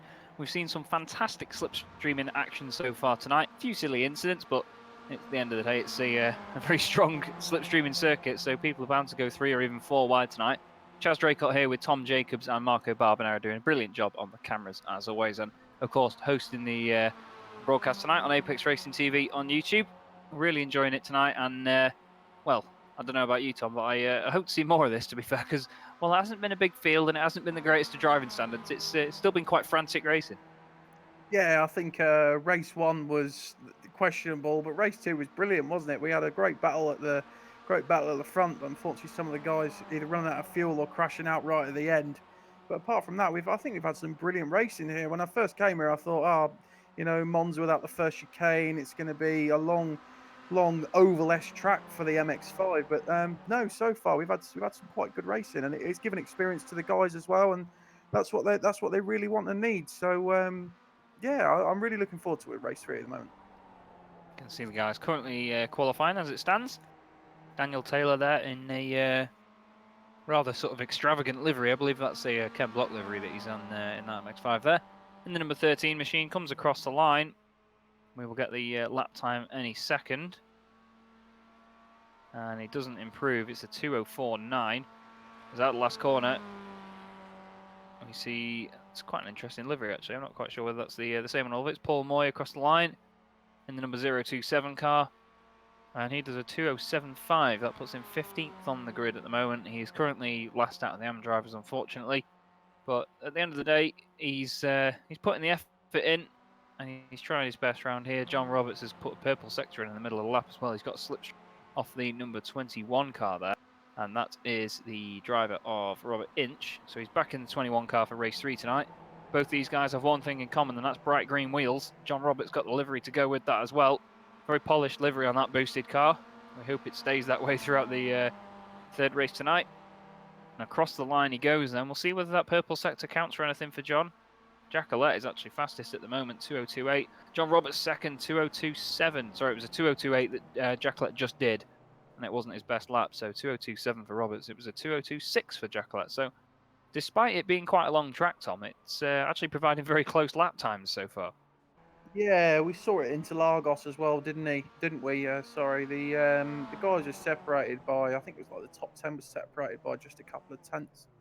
And then I think the whole field was about 2.5 seconds. So they always provide close racing to the MX5s, as we see just the last guys coming across the line now to complete their qualifying laps. And it always provides close racing, as it did at Interlagos with that. I think it was the thousandth of a second in it between Adam McNally. I can't remember who the other driver was at the moment, but yeah, there was a thousandth of a second finish there. So hopefully we'll get some more of that tonight. Yeah, I believe it was one of the Swift Cooper esports cars. I think it might have been Jason Cooper, and knowing my luck, it was probably Luke, but I've got it the wrong way around. I think it was Jason actually, because it was a yellow car, wasn't it? Yellow and blue. So I know Luke Yeah. Cooper drives a red one, red and blue. So hopefully we've got that right. Anyway, just trying to go off memory as we see Moy coming around the corner, which is the Parabolica. There we go. That's the name of it. You don't want to say that one wrong, do you? Comes around there, then onto the straight in the 027 MX5, and he's coming into the pits. So not the most ideal of lines down the straight to get a fast lap. He's obviously thought, no, I'm going to back out of this one. And I think that will be the end of qualifying as we see race 2 winner Mick Barry coming out the Parabolica now. He tries to get a sort of cutback line through there. Is he going to go? Yeah, of course he is. Go on, son. Straight line it. Just go all the way down there as best you can. 9th on the grid at the moment is Mick Barry with a 204.3. And it doesn't improve, so that means that, well, he must have had an incident point or something on that lap. And it looks like it's going to be Jacqueline and Roberts on the front row. Lugo Vickery will hopefully have enough fuel in the car this time, because I think he said that over the whole race, that car used 2 gallons of fuel last time around. And I'm not sure about you, Tom, but I think that's really, really good race fuel efficiency for a race car. Yeah, it is, isn't it? I mean, they're only a little, 1.6, 1.8 litre engines, these little 4 cylinders, producing about 180, 200 horsepower. So, yeah, but I hope he's got some more fuel in this time. I see him in the YouTube chat. He's been talking to people about what he should take. So, yeah, fair play to him as they all start to grid up behind the safety car for the rolling start. And we shall go to the grid now. So Carl Jacqueline is in P1. Good qualifying time from him. Behind him, John Roberts and Tyler Lugo Vickery in 3rd place. David Ayres in 4th. Let's see what he can do. Benjamin Mius in 5th. And Mikey Key in 6th. He'll be looking to do well. Scott Malcolm down in 7th. He'll be looking to fight his way through the field as he always does. Daniel Taylor in 8th. Mick Barry in 9th. Robert Inch in 10th. And Carl Hardy 11th. Anthony Jacobson is in 12th. Peter Knowles 13th. Andrew Barber 14th. Paul Moy in 15th with Alex Cherney in 16th. Steve Hefford 17th. Daniel Bristow in 18th. Kit Cooper 19th with Nick McCarron in 20th. And then 21st, Max Wright, Lorne Murray in 22nd. And rounding out your 23 car grid is Jordan Giddings. So it's the 23 car in position 23 then. Jordan will be hoping to make his way through. Of course, the pro drivers from the overall BSR MX5 Cup just making up the grid a little bit by being at the back here. But this is all about the AM drivers. They wanted their own way to, let's just say, express themselves, race against each other without the big pro boys getting in the way. And we look now at Carl Jacqueline then. Brilliant shot there from the steering wheel back to the driver himself. And at this moment, Tom, I mean, we've been in a few rolling starts before, but as you get the just obviously for anyone that doesn't know at home, how do you feel when you're sort of in these scenarios? What's going through your head? Nervous, and I think that just goes for all the drivers across any series when you're preparing for a race like this. I know I've seen a lot of Lando Norris and Jimmy Broadbent streams as well, and they get exactly the same feeling. And those guys are competing in quite high up series. I mean, Lando Norris is a Formula One driver for McLaren next year, so yeah, it's just you're just full of nerves and excitement to get going. Really, I'm sure you're exactly the same, Chaz. I certainly am. That's because I know I usually go backwards. Just want to point out as well, if you listen to the Porsche safety car going past, it seems to just sit in first gear as it goes down the straight. Just give it a listen at the revs as it goes past us. Not quite sure whether you could catch that, but yeah, it's I noticed it before when we were in a GT3 field behind the safety car, but that thing seems to just sit in first gear, revving at what sounds like about 42,000 RPM. So I'm sure that engine probably won't last. He might have to get a 5-place grid penalty for changing it if it was by F1 regulations. But here we go then, into the Parabolica. Jackalette in the number 10 Simortal car is going to lead them away. John Roberts is there as well. Doesn't want to go too early though, because that's safety car, and that's going to cause an issue behind, I think, if they start checking up. And some of the guys behind will want to get a really good run here. Mikey Key did it really well in race 2. Have to see whether he can do it again. And Jackalette's away, and look, Mikey Key through the middle. Beautiful stuff. Great start by Mikey Key. John Roberts got caught napping there. Lugo Vickery's going to go for it as well. I don't think Mikey Key's going to have that gap. He's just got away with it. And they're 3 wide behind in the middle there. I think inches in the middle of that as well. He's going to hope that he's got a few inches either side of him from these boys, because hopefully it won't get as messy as it did in races 1 and 2. Lugo Vickery going for the lead then. He's going to be side by side with Jackalette as they go into Curva Grande for the first time.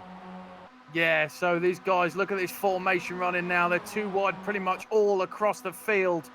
And no sense of argy-bargy at the moment, but Lugo Vickery, he's going to be hungry for that win after he ran out of fuel in race 2. He's defended at the moment from the Result Clothing car. But he manages to come out on top. Jackalette, there's a little bit of contact, and Mikey Key is round in the number 16 there, and there's a lot of shunting. Jackalette's going to be gutted with that in the Simortal car, and Mikey Key came out with a lot of damage as well. So those guys will be absolutely kicking themselves after that tremendous start they got. I've got to say that's worked in the favour of Lugo Vickery, Chaz, because he's got a stonking lead now. He has, and I bet that's not the only thing as well. As Jackalette, well, 15th, he's going to have given that up. It's a real shame, because that's twice in 3 races that Jackalette and Key have made contact in that chicane on the first lap, and it just comes down to spatial awareness, I think. I mean, you've got to know sometimes that you can't always turn into a corner if there's a guy on the inside, and even if you've lost the overlap, you just don't do it, as we see Inch proving that just there as he turns in, and I believe that's Scott Malcolm on the inside. He's done it again and make more contact. Somehow he saved it. No, he's not. He's across the front of him, into the wall, and he's back into the pack, and here we go. Once again, Jacobson off as well, and I think there was another car in there. I'm not sure. It was there was a car in a Batman livery, I think. It was it Daniel Taylor? No, it wasn't Daniel Taylor, sorry. The one in the Batman livery that I saw before. Oh, I can't see him on track anymore. I'm not quite sure who he's got. Sorry about that. Yeah. It was Andrew Barber. I apologise. He is there.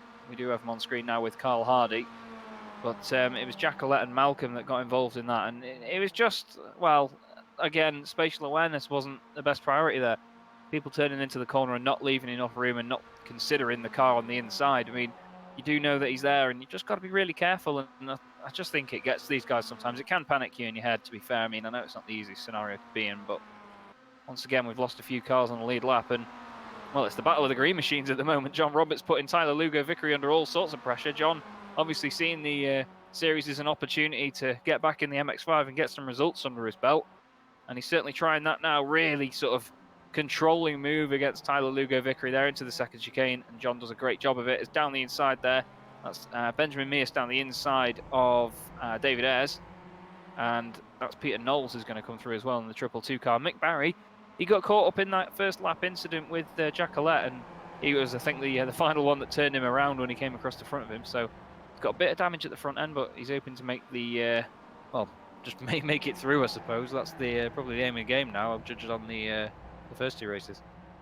Yeah, it will be, won't it? It's just going to be about damage limitation for him and the rest of the Result Clothing guys, because they got off to a cracking start with Mikey Key, but unfortunately for him, he got caught up in some issues. As we see the battle for the lead then, John Roberts in the number 86 going well. We look back at Mears, Knowles, and I can hear a car around. Well. I can hear a car around in the background. Not sure who that is at the moment. I'm sure we'll get it on your screens when we can. But coming towards the Parabolica then, the 2 green Ps, the green machine, side by side. Different teams, different drivers, but similar liveries. As we see Lugo Vickery going up the inside into Parabolica. But it looks like that John Roberts is going to get the switch back. And yes, he does. So he's going to have to defend hard from him. And I just think this is going to be a battle of the slipstreams, Chaz. It certainly will be as they fly down. Oh, and that's Ayres in the wall at Parabolica.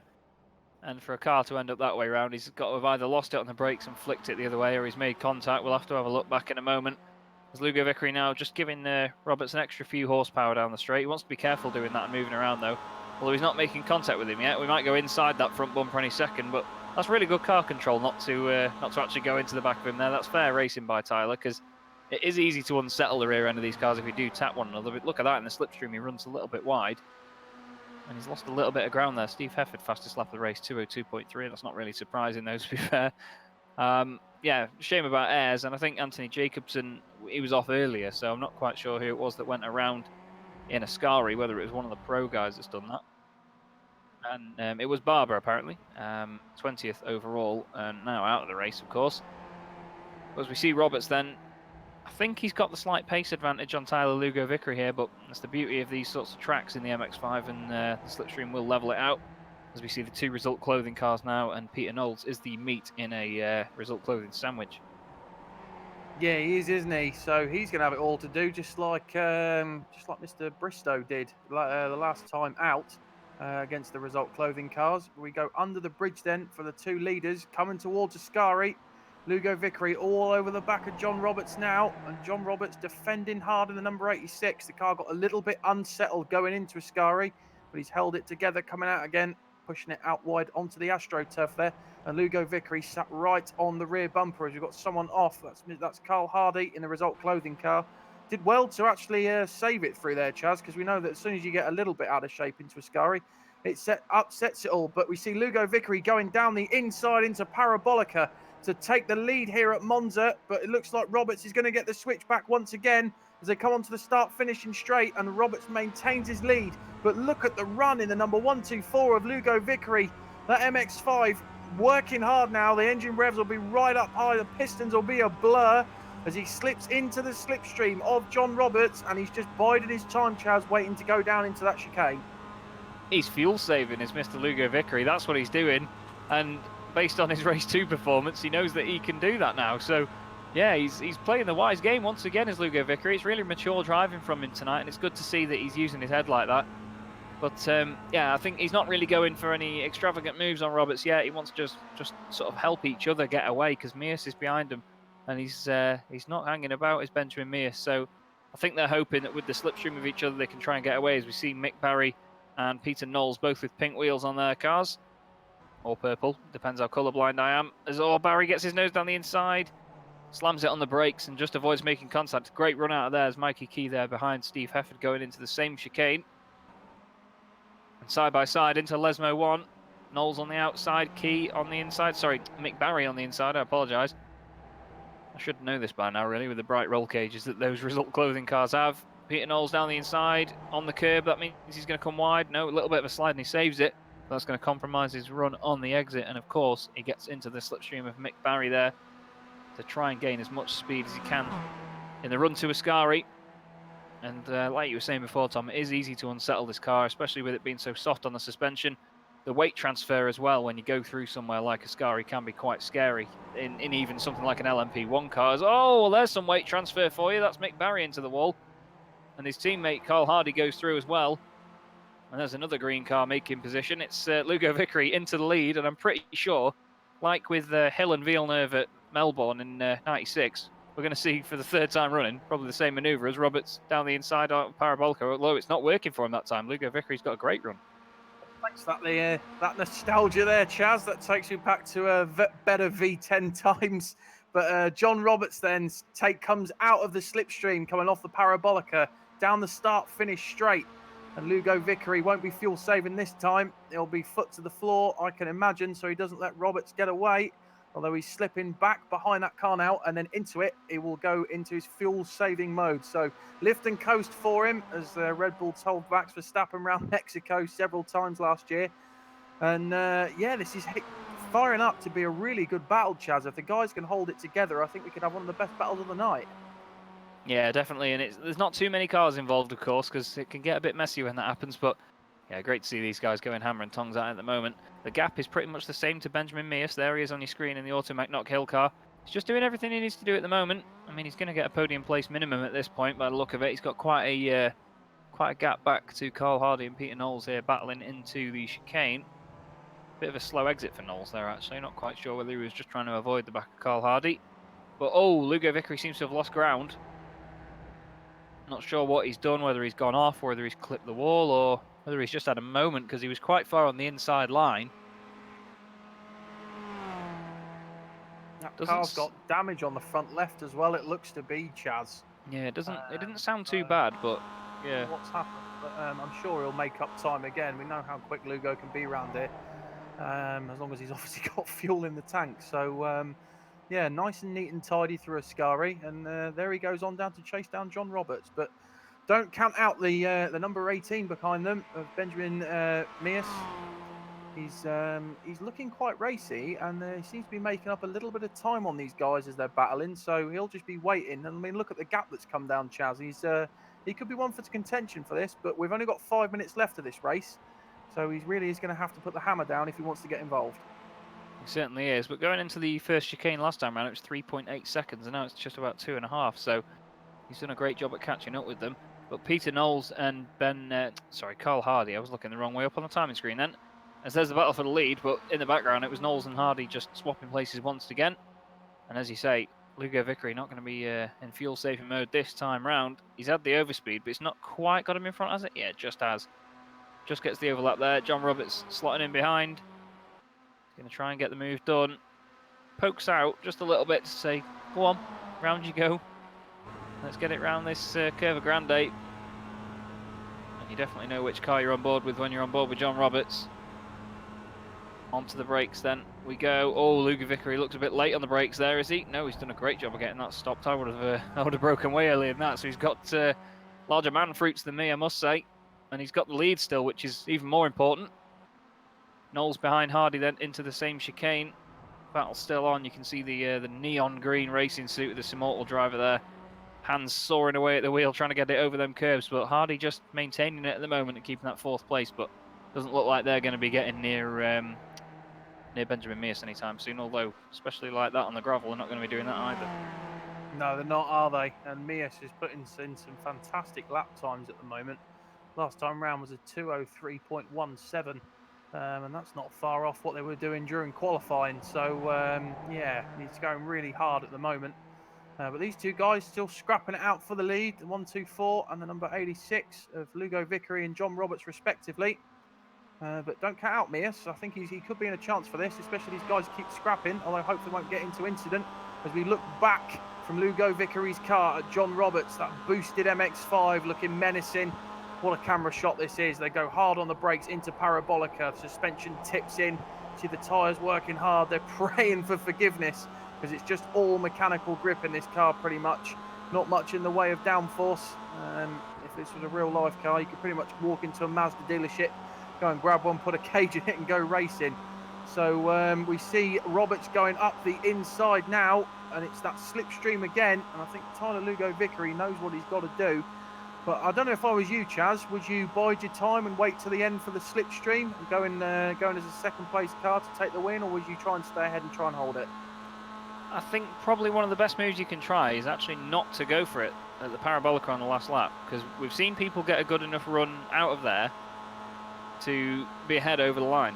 And I think if you go for it after Ascari down to the Parabolica, the car that you've just overtaken down the inside will get the better run, as John Roberts has proved so many times tonight, and be ahead over the line. So I think really your best bet is to just make sure you get a really good run out the Parabolica and get as close to the car in front, as John Roberts getting a little bit further away there out of the chicane. It looks like, yeah, it just looks like he's dropping away a little bit now, is Lugo Vickery, and I'm sure that he's going to be kicking himself a bit if he lets the gap get any bigger. But they should have 1 lap to go after this one then, because it's 13.5 minutes through the race so far, and of course 15 minutes each race tonight, this being the last one of the evening. So final bragging rights then to go to either of these boys, and Ben Mears will of course be hoping that it all ends in one big accident for them. But of course we don't want that. We want a nice clean battle to the end, of course, but nothing like controversy, I suppose, if it gets to the end like that. Yeah, you'll give them the commentator's curse as well, Chaz, as we did to Joe McDonald in race 2. But Roberts is out in front then, as they go towards the towards the Parabolica, and then the start-finish straight. So enter into their final lap, so it would seem. And yeah, I think it's anyone's guess here. These guys have been tooth and nail all this race. The starting incidents taken out some of the other guys that I thought would be racing with them. And now it's just been these two guys pretty much all along. But Mears he's still there, and you've got Hefford behind them as well. Although I think Hefford is a little bit too far back to be making inroads on them. But as we see the slipstream coming into play, and it's too close to call for me, Chaz, and I'm sure it is for you as well. Yeah, definitely. One different sort of line through a corner or one decent exit through a corner can make all the difference on a lap like this. Because, like we've been saying so often tonight, it's a momentum car and it's a momentum track as well. So it's a real strange mix, to be fair. I mean, we were both a bit skeptic about it immediately, but yeah, I mean, in terms of the smaller battles that we've seen tonight, they've been really feisty, and that's been the beautiful nature of this MX5. You can have some really good battles because with it being one of the sort of slower cars on the service, reaction time isn't so massively needed, really, as we can see Kip Cooper on track ahead of these guys at the moment. Through the first Lesmo. Oh, a little bit wide there is Lugo Vickery. Still got the lead, though, and I think Roberts is probably going to try and play this to his advantage and get the slipstream down here and then out of Ascari as well. As Kip Cooper, I think, is probably going to provide slipstream to Lugo Vickery now, so Roberts will be kicking himself for letting the gap get that big. He's going to be hoping for it. Kip had an incident earlier on in the race, it seems, and he's come back out just to try and get what he can get done. So through Ascari for the final time then, Tom. Roberts gets a really good run into there, though, and now this is going to be the run that he needs to get right. He might have clipped that curb a bit much. It's easy to get a slowdown penalty there. It doesn't seem like that's the way, so let's see how much he can do here. Yeah, so John Roberts is really going to be looking aggressive, isn't he? But he is quite far back, Chaz. He's further back than he has been so far, so it's all going to come down to Parabolica. They're going to be saying to Kip Cooper, sorry, please get out of the way. But look, John Roberts I don't know, it's anyone's guess as we come towards the line then. 8 laps around Monza, and John Roberts looks like he's going to be too far back as Lugo Vickery does take the win then. A fantastic win from him, and he'll have been wanting that after running out of fuel in race 2. Benjamin Mears, a great drive from him, and I've got to say, Chaz, the top 3, really sterling drives to them. They worked so hard for it, and it's a well-deserved podium for them. Yeah, it was just nice and clean from all three of them. Nice controlled race. And to be fair, like you say, Tyler Lugo Vickery deserves that win. He put a great effort in race 2 and just a little bit of a mishap with the fuel and cost him what could have been a race win. And of course, last week out when we were commentating at Interlagos to see these guys, he did get knocked about a lot, and you could see the frustration afterwards as well. I mean, he made it quite obvious in the YouTube chat as well that he wasn't happy with the driving standards. And tonight's opened a good door for him, as you see me celebrating the gravel there on the right. It's opened a good door for him to get a race win, and he's taken that opportunity and done it. So fair play to him, and I'm sure he'll be very happy with that. He's a great lad as well as Tyler. He's really been trying hard in this MX5, and since he joined Youth Energy, his confidence has been going up and up. I'm sure that's going to have peaked tonight. But can't take anything away from John Roberts either. Really nice sort of firm, strong drive by John there, and I'm sure he'll be happy to have gotten back in the MX5 and pulled that off. Yeah, he will have done, won't he? It was a great battle all the way towards the end. And there's a great bit of sportsmanship from them as well. There's no real hardships between them, and it was just nice, clean racing from everyone on track. We didn't have any major incidents. See Scott Malcolm in the chat saying that he was bumped twice trying to avoid incidents in front. But that is racing for you. But apart from those early incidents that Scott was unfortunately caught up in, I mean, he had a great race one. Yeah, it's just unfortunate. So, but that's racing. We've had a brilliant night of racing MX5s, and I hope you guys at home have enjoyed it too. Certainly has been a nice frantic one. Then we will just pop up the results and see what we've got then. Tyler Lugo Vickery takes your third race of the evening with John Roberts there, only a tenth and a bit behind him. As you can see, a bit of smoke in the background there. And yep, there's the inevitable Roberts backwards in the gravel.